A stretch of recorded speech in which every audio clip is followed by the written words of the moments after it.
किती खेळणी काढशील बाहेर किशू?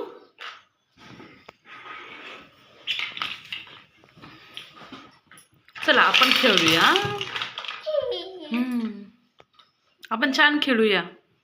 तुला कोणतं खेळणे आवडतं याच्यामधलं?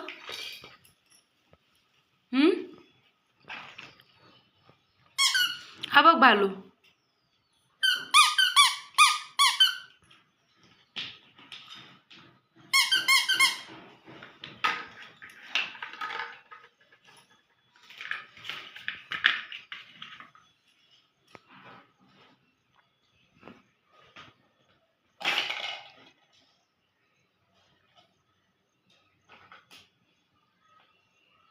इथे ना क्रियांचा बर्थडे सेलिब्रेशन झाला 23 जूनला. सगळं निघालं आता, बलून्स वगैरे सगळं निघाले. ही क्रियांची रूम आहे.